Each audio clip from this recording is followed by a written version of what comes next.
Buenos días a todos. Mi nombre es Samuel González García y hoy os voy a presentar el estudio prospectivo que he realizado sobre la relación de la escuela y el desarrollo de la creatividad y también el bienestar de los estudiantes. Esta investigación busca explorar cómo las experiencias escolares influyen en la creatividad y en el bienestar de las personas y cómo modelan a los individuos. Bueno, estas son las partes de la presentación.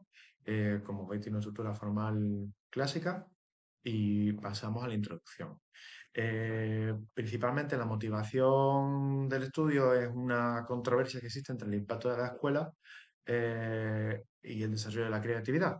Esto lo afirma Kierkegaard, que dice que es crucial entender cómo el entorno escolar afecta a la creatividad y el bienestar a largo plazo.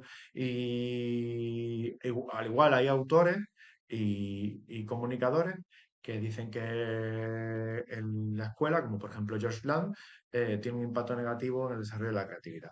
Entonces, se quiso analizar este aspecto para ver si deberíamos seguir investigando en este tema.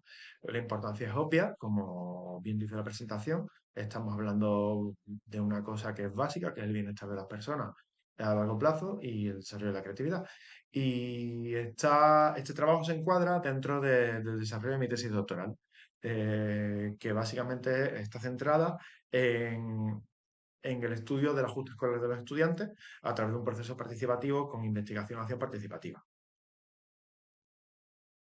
En cuanto a los objetivos, queremos explorar cuál es el impacto de esas experiencias escolares en el bienestar y la creatividad en la vida adulta e identificar cuáles son los aspectos que deberían ser investigados. Eh, el objetivo no es, en este caso, tener resultados concluyentes, sino saber por dónde deberíamos seguir apuntando en términos de investigación. En cuanto a los aspectos fundamentales del marco teórico, me gustaría mencionar lo que sería la creatividad y la relación con la escuela. Hablamos de la definición de creatividad, creo que todos sabemos lo que es, la habilidad de producir trabajos originales o desarrollar estrategias técnicas que ayuden a resolver problemas, sobre todo. Y luego, bueno, hay aspectos que tienen que ver con eh, unas habilidades creativas como de nacimiento, pero sobre todo existe una influencia por el entorno social. Esto es el trabajo, bueno, parte de las formaciones que hacen en ESI y Amabile y en unas revisiones teóricas que hicieron en 2010.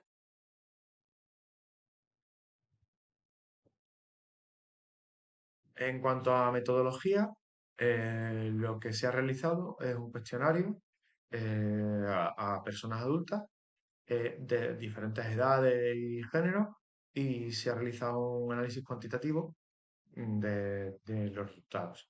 Los datos de control han sido el género y la edad, eran un cuestionario anónimo y las preguntas estaban centradas sobre todo en cuáles eran las experiencias negativas con asignaturas concretas, tenían que mencionar qué asignaturas eran las que le habían provocado, tenían un mal recuerdo sobre ellas, tanto en primaria como en secundaria, en los recuerdos escolares positivos y luego en escala Likert, que no son valores cualitativos como los anteriores, teníamos cuál era el nivel de experiencia positiva en la escuela, el grado de participación escolar que recordaban que habían tenido en la escuela, y tanto en primaria como en secundaria. Bueno, la E representa Elementary, que es como primaria, un colegio bueno, americano, y Secondary es la S en el documento. Y luego se utilizaron los cuestionarios PWI 7, el Personal Wellbeing Index, que habla sobre el bienestar personal, y un elemento del mini IPIP que tiene cuatro marcadores de creatividad. Para hacer una evaluación prospectiva, como ya he comentado, del grado de creatividad y que tienen las personas adultas en este momento. Eh, En cuanto al mini PIP, estamos hablando de que el mismo cuestionario en sí es una versión resumida, digamos, de un cuestionario de mayor grado y, y evalúa cinco grandes factores de la personalidad. extraversión, amabilidad, conciencia y neuroticismo e intelecto e imaginación. En esta sección de cuestionario, intelecto e imaginación, es de donde hemos obtenido las preguntas que se han utilizado en este trabajo. Las ventajas son que bueno, es un instrumento bastante breve y fácil de usar y bueno, su validez y su fiabilidad. Y en cuanto a análisis, con las variables de entrada o las posibles variables de entrada cualitativas, se ha realizado un análisis ANOVA y con todas las variables cualitativas, incluidas las dos de salida, se han hecho correlaciones bivariadas. Se planteaba, de hecho lo hemos hecho, un análisis Tukey HCD para ver los errores y comprobar las diferencias en media que tenían entre las diferentes categorías que se habían pautado. Pero bueno, como veréis en los resultados, luego no fue tan necesario. En cuanto a los resultados, o a un resumen, aquí tenéis los datos estadísticos de lo que se ha hecho. Los números que veis en la columna de la izquierda se refieren a que diferentes categorías. Por ejemplo, la categoría número 2 se refiere a la asignatura de matemáticas, es decir, las personas que manifestaban un claro mal recuerdo en relación a las matemáticas en primaria, que es la columna de la izquierda, y la columna de la derecha en secundaria. Realmente en estos casos, pues no tuvimos resultados muy llamativos. O sea, tenemos que decirlo. Ni en bienestar personal ni en creatividad. En cuanto a los recuerdos positivos en primaria, pues los resultados fueron estos. Tampoco se encontró ningún grado de significancia que fuera interesante de cara a nuestro estudio, por lo tanto, bueno, aquí tampoco vamos a seguir explorando.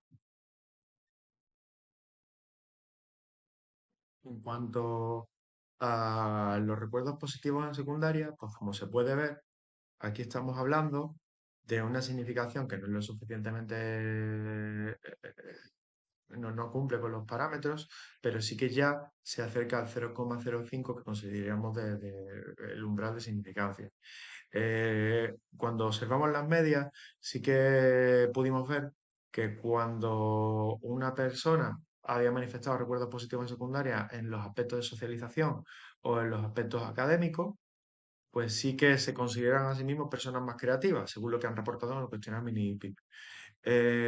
Incluso pasa también un poco con la gente que no reporta ningún dato, pero ahí eh, eh, es difícil aventurarse a cuál es el significado de eso. Eh, Si continuamos, en cuanto a las variables cuantitativas, aquí tenemos una tabla de correlaciones y sí que se ven claramente que hay datos que están correlacionados, eh, aunque luego habrá que observar cuál es el valor que tiene cada cosa. Por ejemplo, las personas que reportan un grado de experiencias positivas en primaria también han tenido tendencia a expresar experiencia positiva en secundaria y A, que tenían participación en primaria y participación en secundaria. Y ya de camino, pues también han expresado un grado alto de bienestar personal. Esto, mm, o sea, lo tenemos en cuenta, por supuesto, pero tendremos que averiguar, explorar si de verdad existe una relación causal, aunque, bueno, podríamos aventurarnos en la discusión a que probablemente es que personas que tienen mejor bienestar ven las cosas con un prisma, esa es una de las interpretaciones, ven las cosas con un prisma como más positivo. No obstante, esto queda pendiente de ser observado con una muestra mayor. Y y bueno, aquí tenemos un resumen de relaciones fuertes y relaciones moderadas. Ya he mencionado la primera parte y luego en cuanto a relaciones moderadas, las que nos llaman la atención especialmente es la relación que tienen con el bienestar personal, tanto la experiencia positiva en primaria como la participación en primaria. La participación secundaria, en secundaria también tiene cierta relación con el bienestar general e igualmente, pues bueno, son cosas que continuaremos analizando. En cuanto a la discusión, pues como ya habréis observado, no se han encontrado indicios de correlaciones significativas entre las variables de entrada y la creatividad. Sí que ha sido muy llamativo si queréis podéis repasar los datos, que muchas personas nos han reportado eh, que tenía un mal recuerdo de las matemáticas, por lo tanto quizá no afecta la creatividad, pero con esa pregunta introductoria para romper un poco el hielo, que es el título de la ponencia, efectivamente la red cuadrada hace algo posiblemente negativo en las personas. Es metafórico, por supuesto. Las matemáticas no generan un buen recuerdo, es lo que quiero decir. Y luego, es posible que las personas que reportan mayor bienestar, según los resultados en PWI7, se perciban más creativas, según lo que han reportado en el mini-PIP. Eh, y se sugiere seguir explorando esto. En cuanto a los recuerdos, como ya he mencionado, los recuerdos sobre la participación en primaria y secundaria y la experiencia positiva en primaria parece que tienen correlaciones moderadas y significativas con la creatividad y vamos a seguir estudiando. Y en cuanto a la variable sobre los recuerdos positivos en el ciclo de secundaria, como ya habíamos visto antes, es algo que, bueno, que nos gustaría seguir explorando en la ampliación de este estudio. Las limitaciones, bueno, teníamos una muestra pequeña, era de 49 personas, y nos gustaría mejorar el instrumento, filtrando las variables que no son de utilidad o que estamos viendo que no nos están reportando ningún dato interesante. Y luego también se podría ampliar la profundidad del instrumento que hemos utilizado para la creatividad. Es decir, buscar en el instrumento completo del mini PIP o incluso el IPIP, si además este estudio ya nos permite reducir el número de preguntas y de variables que analizamos. Y en cuanto a referencias que quisiera mencionar, más allá del total de ellas, en cuanto a esta ponencia, pues deberíamos fijarnos en el Diccionario de Psicología de APA, el trabajo de Donnellan, de Hessing y Amabile y Kierkegaard. Y con esto solo me queda daros las gracias. Y si tenéis algún comentario o pregunta, pues podéis dirigir a mí a este correo electrónico de la universidad o podéis consultarme información sobre mi trabajo y mi profesión en esta página web. Créditos a los creadores del diseño de la presentación y muchísimas gracias a todos.